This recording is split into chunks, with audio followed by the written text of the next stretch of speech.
Students, welcome back to my channel. Last class में हमने control and coordination शुरू करा था। कंट्रोल एंड कोऑर्डिनेशन में हमने न्यूरॉन्स खत्म कर दिए थे, रिसेप्टर्स खत्म कर दिए थे। ठीक है, आज हम शुरू करेंगे रिफ्लेक्स एक्शन के बारे में। तो what do you mean by reflex action? तो रिफ्लेक्स एक्शन देखते हैं। Reflex action is a quick sudden and immediate of the body to the stimulus. ठीक है, इसका मतलब ये हुआ कि किसी भी स्टिमुलस के रिस्पॉन्स में अगर आपकी बॉडी क्विक रिस्पॉन्स कर रही है, सडन रिस्पॉन्स कर रही है, इमीडिएट एक्शन ले रही है, तो वो कौन सा एक्शन कहलाएगा? आपका रिफ्लेक्स एक्शन। जैसे सपोज एग्जांपल दिया है आपका withdrawal of hand on touching hot object. Suppose आपका हैंड किसी हॉट ऑब्जेक्ट को टच करता है तो आप उसको एकदम हटा लेते हैं, क्विक हटाते हैं विद इन अ सेकेंड। मतलब हम कह रहे हैं उसमें तो टाइम लग रहा है और हाथ इतनी देर में हटा भी लेते हैं हम, तो वो किसके अंदर आता है? रिफ्लेक्स एक्शन के अंदर आता है। ठीक है, अब इसको हम डायग्राम में देखते हैं। जो हमने पढ़ा वो हम डायग्राम में देखते हैं। देखिए, ये तो हमारा क्या है? हॉट प्लेट है। ठीक है, ये हमारा हो गया, मान लीजिए ऑब्जेक्ट, ये हमारा हो गया ऑब्जेक्ट। ठीक है, ये है हैंड हमारी क्या हो गया? ये हो गया हमारा सेंस ऑर्गन। मतलब ये इसका मतलब ये स्किन हुई ना, तो ये हमारा हो गया सेंस ऑर्गन।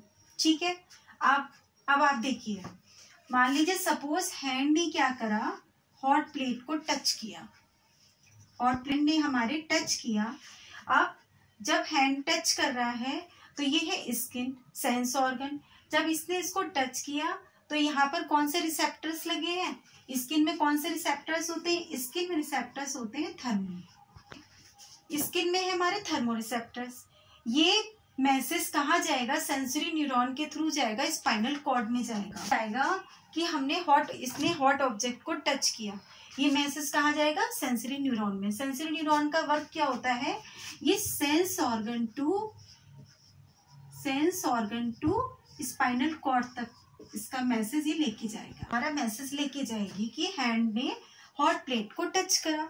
उसके बाद स्पाइनल कॉर्ड हमारा डिसीजन लेगी कि हैंड को हटा लो। स्पाइनल कॉर्ड जब डिसीजन लिया तो उसने कौन आया लेके डिसीजन? मोटर न्यूरॉन आई आपकी। मोटर न्यूरॉन डिसीजन लेके आई, हैंड को कहा, ऑर्डर दिया कि हैंड को हटा लो।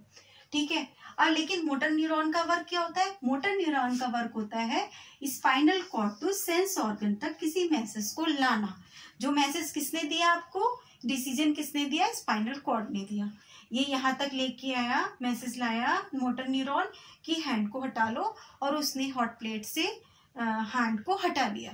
देखिए, इसमें कहने में कितना वक्त लगा, लेकिन रिफ्लेक्स एक्शन क्या करता है? फ्यू सेकेंड में, विद अ फ्यू सेकेंड ये काम हो जाता है। देखिए, फिर से देखिए, ये हमारी हॉट प्लेट थी, ये हैंड है। हैंड ने किसी ऑब्जेक्ट को टच किया, यहाँ पर है सेंस ऑर्गन, स्किन में रिसेप्टर्स होते हैं थर्मो।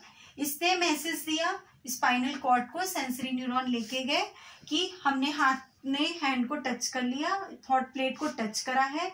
स्पाइनल कॉर्ड ने तुरंत डिसीजन दिया कि हैंड को हटा लो। मोटर न्यूरॉन आती है और हैंड हमारा जो है हॉट प्लेट से हटा लिया जाता है। ठीक है, तो इसका रिस्पॉन्सिबल कौन हुआ? रिफ्लेक्स एक्शन हुआ। देखिए, ये कोई भी मैसेज ब्रेन तक नहीं जाता, क्योंकि ब्रेन तक जब तक मैसेज पहुंचेगा, ब्रेन क्या तब तक हमारा हाथ जल जाएगा। इसलिए इस चीज का रिस्पॉन्सिबल कौन होता है? स्पाइनल कॉर्ड होती है रिस्पॉन्सिबल। ठीक है, हमने रिफ्लेक्स एक्शन के बारे में पढ़ा। अब हम देखते हैं कि जो बॉडी हमारी रिस्पॉन्स करती है वो किस तरीके से रिस्पॉन्स करती है, कैसे रिस्पॉन्स करती है। देखिए, voluntary action, involuntary action, reflex action. ठीक है, तो पहले हम पढ़ते हैं वॉलेंट्री एक्शन के बारे में। वॉलेंट्री एक्शन क्या कहती है? कि कंट्रोल बाय फोर ब्रेन। देखिए, ये पार्ट है ब्रेन का, जो हम अभी आगे पढ़ेंगे। तो आप ऐसे समझ ले, कंट्रोल बाय फोर ब्रेन का मतलब होता है ऐसे एक्शन जो हमारे कंट्रोल में होते हैं, जिन्हें हम कंट्रोल कर सकते हैं। जैसे आप लिख रहे हैं, पढ़ रहे हैं, मैं बोल रही हूँ, आप बोल रहे हैं, कोई काम कर रहे हैं, ये सब क्या है? हमारे कंट्रोल में है, वो आते हैं वॉलेंट्री एक्शन के अंदर। ठीक, आप इनवॉलेंट्री एक्शन, इनवॉलेंट्री एक्शन क्या होता है कि जो चीज आपके कंट्रोल में नहीं होती है, यानी कि control by mid brain and hand brain. Example है आपका respiration, heart beat, sneezing etcetera. जैसे मैंने आपको बताया कि इनवॉलेंट्री एक्शन जो होता है जो आपके कंट्रोल में नहीं होता है। मान लीजिए आपके अंदर रेस्पिरेशन हो रहा है, आप उसे आपके कंट्रोल में है वो नहीं। हार्ट बीट है, आपके कंट्रोल में है नहीं। छींक रहे हैं आप और वॉमिट हो रही है, ये सब चीजें हमारे कंट्रोल में नहीं होती हैं, तो वो किस एक्शन के अंदर आती है? इनवॉलेंट्री एक्शन के अंदर आती है। लास्ट पढ़ रहे हैं हम रिफ्लेक्स एक्शन के बारे में, जो कि हमने पढ़ा कंट्रोल बाय स्पाइनल कॉर्ड। अभी हमने रिफ्लेक्स एक्शन पढ़ा, जो क्विक रिस्पॉन्स होता है, इमीडिएट रिस्पॉन्स होता है विद अ फ्यू सेकेंड, वो होता है रिफ्लेक्स एक्शन। इसको कौन कंट्रोल करता है, किसके कंट्रोल में होता है? वो स्पाइनल कॉर्ड के अंदर। जैसे मैंने आपको बताया कि हॉट ऑब्जेक्ट को या किसी कोल्ड भी चीज, अगर हम बहुत ठंडी चीज भी छूते हैं तो हम आप एकदम झटके से हाथ को हटा लेते हैं, तो वो किसके अंदर आएगा? आपके रिफ्लेक्स एक्शन के अंदर आएगा, जिसको कंट्रोल कौन करता है? स्पाइनल कॉर्ड करता है। अब हम पढ़ेंगे नर्वस सिस्टम के बारे में। चलिए अब हम पढ़ते हैं ह्यूमन नर्वस सिस्टम के बारे में। देखिए ह्यूमन नर्वस सिस्टम हमारा 3 टाइप में डिवाइडेड है। पहला है सेंट्रल नर्वस सिस्टम, जिसको हम किस नेम से जानते हैं? CNS के नेम से जानते हैं, ठीक है। दूसरा है पेरिफेरल नर्वस सिस्टम, PNS, और तीसरा है हमारा ऑटोमेटिक नर्वस सिस्टम, इसको हम बोलते हैं ANS, ठीक है। अब सेंट्रल नर्वस सिस्टम जो है आपका फिर 2 पार्ट में डिवाइड है, ब्रेन एंड स्पाइनल कॉर्ड। देखिए सेंट्रल नर्वस सिस्टम कौन सा होता है? सेंटर का मतलब कोई चीज सेंटर में। देखिए ब्रेन हमारा सेंटर में होता है, इसको आप किस तरीके से पढ़ेंगे? इसको आप इस तरीके से पढ़ेंगे, सेंट्रल नर्वस सिस्टम जो पोर्शन आपके सेंटर में है, तो ब्रेन वो हमारा सेंटर में होता है, और उससे निकली स्पाइनल कॉर्ड, ये है हमारी स्पाइनल कॉर्ड, तो ये भी बिल्कुल सेंटर में है, ठीक है। तो ये हमारे कौन से पार्ट हो गए? सेंट्रल नर्वस सिस्टम के दोनों पार्ट हो गए, ब्रेन एंड स्पाइनल कॉर्ड, यानी कि सेंटर से निकलने वाले पार्ट हमारे किस में आएंगे? सेंट्रल नर्वस सिस्टम के बारे में। तो हम इसमें किसकी स्टडी करेंगे? एक तो ब्रेन की करेंगे, दूसरा हमारा, ठीक है। अब फिर ब्रेन में भी हम 3 टाइप से पढ़ेंगे, fore brain, mid brain, hind brain, ठीक है। अब आता है peripheral nervous system. Peripheral nervous system में क्या है? Cranial nerves and spinal nerves. Spinal nerves, देखिए हम ब्रेन पढ़ रहे हैं, ब्रेन से जुड़ने वाले जो ब्रेन से नर्व्स निकलती हैं उनको हम बोलते हैं क्रेनियल नर्व्स।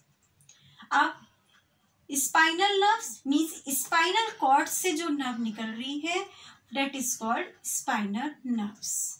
तो ये हम किस में पढ़ेंगे? पेरिफेरल यानी कि PNS में पढ़ेंगे, पेरिफेरल नर्वस सिस्टम में पढ़ेंगे। अब लास्ट आता है हमारा नर्वस सिस्टम।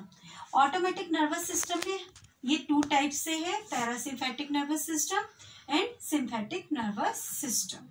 तो चलिए सबसे पहले हम किसको शुरुआत करते हैं? सेंट्रल नर्वस सिस्टम के बारे में। सबसे पहले हम पढ़ेंगे सेंट्रल नर्वस सिस्टम में। सेंट्रल नर्वस सिस्टम में सबसे पहले हम किस चीज को पढ़ेंगे? ब्रेन को पढ़ेंगे, ह्यूमन ब्रेन पढ़ेंगे। Brain is most important part of the body. It is situated in a cranial box which is made of bones. Brain is covered by 3 membrane called meninges. देखिए ब्रेन हमारी body का सबसे important part होता है, सबसे complex part होता है, ठीक है। और ये क्या करता है? ये कहाँ होता है? क्रेनियम बॉक्स के अंदर होता है, क्रेनियल बॉक्स के अंदर होता है, जिसको हम क्रेनियम बोलते हैं, ठीक है। और ये किस चीज से बना होता है? बोन्स से बना होता है। और ये कवर्ड किससे होता है? 3 मेम्ब्रेन से कवर्ड होता है, जिसको हम बोलते हैं मेनिंजेस, ठीक है। देखिए मान लीजिए ये हमारा ब्रेन है, ये हमारा ब्रेन है, ठीक है। अब ब्रेन के ऊपर की कवरिंग, ब्रेन कितनी कवरिंग में होता है? 3 लेयर्स की कवरिंग से कवर्ड रहता है, तो 3 लेयर हो गई हमारी ये, ठीक है। ये 3 लेयर हो गई, तो इसको हमने क्या बोला? मेनिंजेस बोला। ये तो हमारा ब्रेन है, अंदर वाला ब्रेन, ऊपर वाली मेनिंजेस, इसके ऊपर जो होती है वो होता है स्कल। वो क्या होता है? स्कल। इसका मतलब माने खोपड़ी, खोपड़ी, स्कल के अंदर क्या है? मेनिंजेस। इसके अंदर क्या है, ब्रेन। ब्रेन जो होता है वो हमारा 3 लेयर से कवर्ड रहता है, जिसको हम बोलते हैं मेनिंजस। ठीक है, अब हम देखते हैं कि अगर एक एडल्ट मेल का देखा जाए वेट कितना होता है, तो होता है 1400 ग्राम। अगर वही बात फीमेल में देखते हैं तो फीमेल में होता है 1250 ग्राम। तो इसका मतलब ये नहीं है कि लड़कियों में जो है ब्रेन कम होता है, ऐसा नहीं है, कुछ थोड़ा सा ग्राम में कम होता है, बट ऐसा नहीं है कि लड़कियां लड़कों से पीछे रहती हैं। अगर हम ब्रेन का फुल यूज करेंगे तो लड़कियां लड़कों से आगे ही रहती हैं। ठीक है, चलिए हमने ब्रेन तो पढ़ लिया, अब हम इसको डायग्राम के थ्रू देखते हैं। अब हम पढ़ेंगे ब्रेन के बारे में। हमने पढ़ तो लिया है, बस उसको हम डायग्राम में देखेंगे। डायग्राम बहुत अच्छा नहीं बना है, लेकिन आपके समझने के लिए काफी है। चलिए, brain can be divided into 3 parts. कौन कौन से पार्ट हुए, fore brain, mid brain, hind brain. 3 parts में पढ़ेंगे, fore brain, mid brain, hind brain. Fore brain का मतलब समझ में आता है, कुछ ये आगे का होगा, मिड माने बीच का होगा, और हिंड माने पीछे का पोर्शन होगा। चलिए डायग्राम में देखते हैं। देखिए, सबसे पहले हम क्या देखते हैं, ये रही ब्रेन की कवरिंग। सबसे पहले हम ब्रेन को देखते हैं। ये जो ब्रेन की कवरिंग है, 3 लेयर पे कवर जो ब्रेन रहता है, उसको हम क्या बोलते हैं, इसको हम बोलते हैं मेनिंजस। और मेनिंजस के ऊपर की कवरिंग को हमने क्या बोला, क्रेनियम बोला था, मैंने आपको बताया था। ठीक है, उसके अंदर ये मेनिंजस है, जिसके अंदर आपका ब्रेन कवर्ड रहता है। चलो, ये बात तो हमने पढ़ ली। अब देखिए, अब हम पढ़ते हैं फोर ब्रेन के बारे में। तो फोर ब्रेन आपका क्या हुआ, ये वाला पोर्शन फोर ब्रेन हुआ आपका, यहाँ से यहाँ तक, यानी कि सेरिब्रम। सेरिब्रम जो होता है वो हमारा फोर ब्रेन के अंदर आते हैं। सबसे लार्जेस्ट और कॉम्प्लेक्स पार्ट जो होता है आपका, वो क्या होता है, सेरिब्रम। ठीक है, उसके बाद हम क्या पढ़ेंगे, हम पढ़ेंगे मिड ब्रेन। मिड ब्रेन वाला कौन सा पोर्शन है आपका, ये वाला पोर्शन जो आता है आपका, वो आता है मिड ब्रेन, यानी कि ये वाला पोर्शन। इसके अंदर आपका हाइपोथैलेमस। हाइपोथैलेमस जो होता है वो आपका मिड ब्रेन के अंदर आता है। देखिए, ये रहा हाइपोथैलेमस, आपको साफ दिख रहा होगा। ये वाला पोर्शन जो है वो आपका हाइपोथैलेमस है, जो मिड ब्रेन के अंदर आता है। लास्ट पार्ट है आपका हिंड ब्रेन। हिंड ब्रेन के अंदर आपकी क्या क्या चीजें आती है, पॉन्स आता है, मेडुला ऑब्लंगेटा एंड सेरिबेलम। ठीक है, देखिए पोन्स क्या हुआ, पोन्स आपका ये वाला पार्ट पोन्स हुआ, मेडुला ऑब्लंगेटा ये वाला पार्ट हुआ, एंड सेरिबेलम जो आपका फ्लावर लाइक स्ट्रक्चर है, दिस इज कॉल्ड सेरिबेलम। सबसे लास्ट वाला पार्ट ये हुआ आपका सेरिबेलम। ठीक है, उसके बाद ये वाला जो पोर्शन आपका आ रहा है, ब्रेन से निकल के जो पोर्शन आता है, ये आपका स्पाइनल कॉर्ड में जाकर मिल जाता है। ये हमारी स्पाइनल कॉर्ड है, यहाँ से जाके अटैच हो जाता है। कहाँ जाके अटैच होता है, स्पाइनल कॉर्ड, जिसको हमने क्या बोला, स्पाइनल कॉर्ड। तो सबसे पहले हम किसकी स्टडी करेंगे, अब फोर ब्रेन की स्टडी करेंगे। चलो, तो सबसे पहले हम ब्रेन का पहला पार्ट पढ़ेंगे, फोर ब्रेन। फोर ब्रेन क्या होता है, देखिए मैंने भी आपको बताया है कि जो ये बाहर वाला पार्ट है, सबसे आगे वाला पार्ट होता है, ये होता है फोर ब्रेन। तो फोर ब्रेन में फोर ब्रेन का पहला पार्ट कौन सा हुआ, सेरिब्रम। सेरिब्रम देखते हैं। The cerebrum is the main thinking part of the brain. It is responsible for learning, thinking, reasoning, personality and memory. All our thoughts, sensation, movements are controlled by cerebrum. इसका मतलब होता है कि cerebrum जो होता है वो हमारी ब्रेन का सबसे लार्जेस्ट एंड कॉम्प्लेक्स पार्ट होता है, सेरिब्रम। ये किस चीज के लिए रिस्पॉन्सिबल है, आप जो लर्न कर रहे हो, याद कर रहे हो, सोच रहे हो, ठीक है, आप रीजनिंग करते हो, पर्सनालिटी, आपकी मेमोरी, ये सब कौन रिस्पॉन्सिबल है, इसका सेरिब्रम है। इवन जो हम खाते हैं उसके टेस्ट के लिए भी रिस्पॉन्सिबल होता है आपका फोर्थ ब्रेन। ठीक है, तो अब हम इसके बारे में पढ़ेंगे, मिड ब्रेन के बारे में पढ़ेंगे। नेक्स्ट पार्ट आता है आपका मिड ब्रेन। मिड ब्रेन में हम किसके बारे में पढ़ेंगे, हाइपोथैलेमस। देखिए डायग्राम में, देखिए ये हमारा मिड ब्रेन है, ये वाला पोर्शन कौन सा हुआ, मिड ब्रेन का हुआ। इसमें ये वाला पार्ट है आपका हाइपोथैलेमस, जो कि मिड ब्रेन जो मिड ब्रेन के अंदर आता है। Thalamus, hypothalamus lies at the base of the cerebrum. इसका मतलब हुआ कि हाइपोथैलेमस जो होता है वो सेरिब्रम के ठीक नीचे होता है प्रेजेंट, यानी कि उसके ठीक बेस पर कौन सा हो गया आपका मिड ब्रेन, जिसको हम हाइपोथैलेमस बोल रहे हैं। ये सेरिब्रम के ठीक नीचे प्रेजेंट होता है। It control the biological clock system. देखिए बायोलॉजिकल क्लॉक सिस्टम को ये कंट्रोल कर रहा है। बायोलॉजिकल क्लॉक सिस्टम क्या हुआ आपका, स्लीपिंग एंड वेकिंग साइकिल, सोने और उठने की साइकिल कौन सी कहलाती है आपकी, बायोलॉजिकल क्लॉक कहलाती है। It also control the urge for feeling pain, hunger, thirst. ये आपकी क्या करता है, आपके कहीं दर्द हो रहा है, भूख लग रही है, प्यास लग रही है, उनको कंट्रोल कौन करता है, हाइपोथैलेमस। ठीक है, अब हम पढ़ेंगे हिंड ब्रेन के बारे में। ब्रेन का लास्ट पार्ट पढ़ेंगे सेरिबेलम, जिसको हमने क्या बोला, हिंड ब्रेन बोल रखा है। इसको पढ़ेंगे। The cerebellum help in maintaining posture and balance of the body.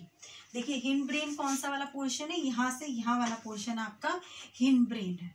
ठीक है, ये क्या करता है, आपकी बॉडी को मेंटेन, बैलेंस, पोस्चर देता है। ठीक है, it's control body movement such as walking, dancing, riding etcetera. और ये क्या कंट्रोल, और क्या भी कंट्रोल करता है, बॉडी के मूवमेंट, यानी कि वॉकिंग, डांसिंग, राइडिंग। इसका मतलब ये हुआ कि ये वॉलेंट्री एक्शन, जो मैंने अभी आपको कुछ देर पहले पढ़ाया था कि वॉलेंट्री एक्शन क्या होता है, वॉलेंट्री एक्शन होता है जो हमारे कंट्रोल में होता है। चलना फिरना, खाना पीना, है ना, रीडिंग, राइटिंग, ये सब हमारे कंट्रोल में होता है, तो उसको हमने क्या बोला था, वॉलेंट्री एक्शन।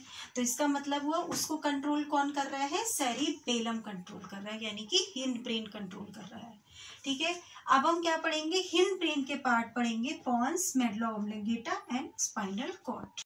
चलिए अब हम पढ़ते हैं इसका second part, medulla oblongata. Medulla oblongata क्या होता है कि medulla oblongata controls all involuntary movement like heart beat, breathing. अभी मैंने आपको हिंड ब्रेन में क्या पढ़ाया था कि वॉलेंट्री एक्शन को कंट्रोल करता है। ठीक है, अब इसमें देखिए मेडुला ऑब्लिंगेटा क्या कर रहा है, आपका इनवॉलेंट्री एक्शन को कंट्रोल कर रहा है।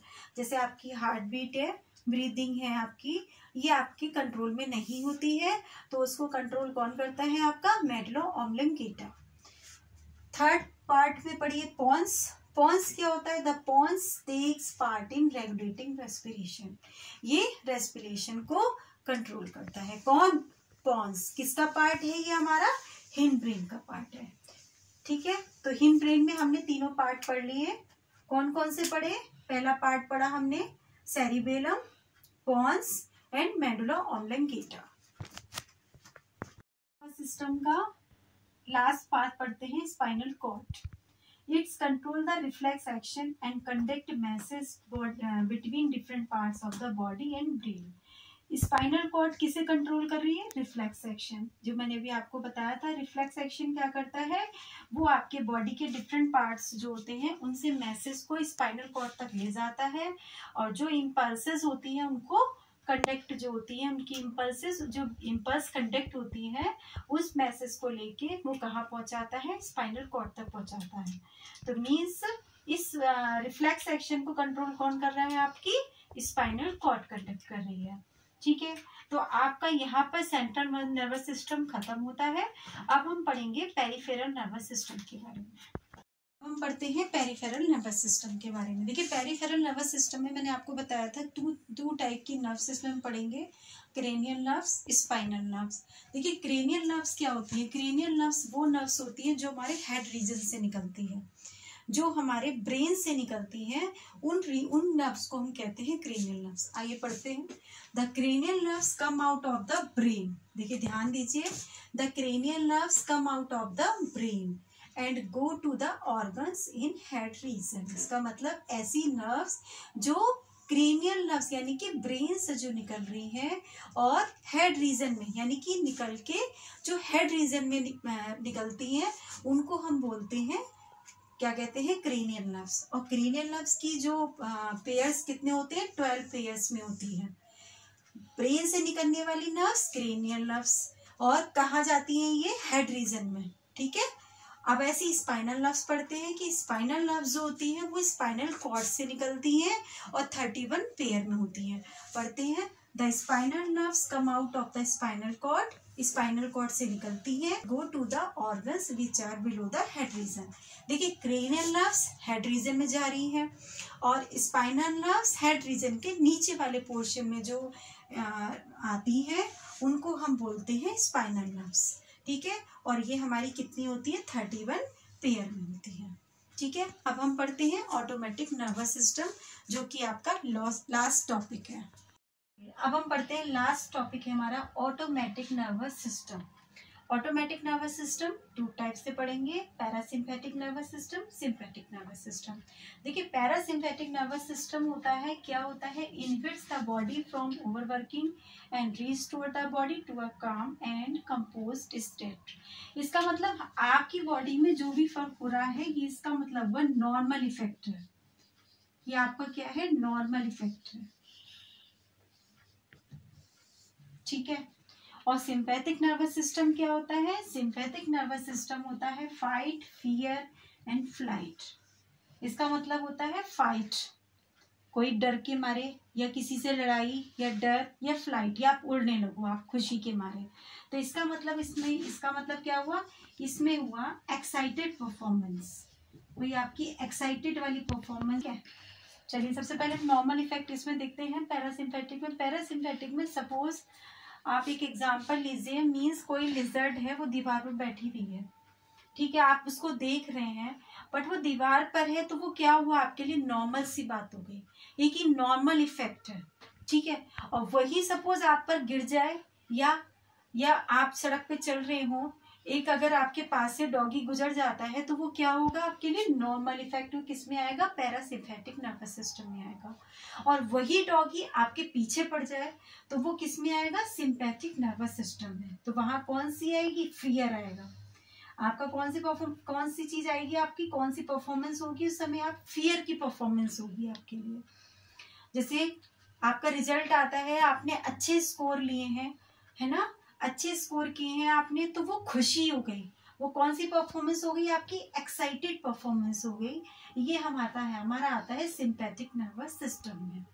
और इसमें क्या आता है, इसमें आपके आते हैं नॉर्मल सी चीजें, जो आपकी नॉर्मल सी चीजें होती हैं, जिसमें कुछ भी, और इसमें आपकी हार्ट बीट तेज हो गई, डर लग रहा है आपको, है ना, आप जोर जोर से सांस ले रहे हो, आपकी आंखें जो हैं, आपका प्यूपिल का बड़ा होना, मतलब आपने आंखों की पुतली को फैला लिया, इसका मतलब कोई डर के मारे कोई शॉकिंग न्यूज हो गई आपके लिए, तो वो किस में आएगी, आपके सिंपैथिक नर्वस सिस्टम में। ठीक है, तो आज हमने आपका नर्वस सिस्टम कंप्लीट कर दिया। सो नेक्स्ट चैप्टर में, नेक्स्ट वीडियो में हम नेक्स्ट टॉपिक पढ़ेंगे। So thank you.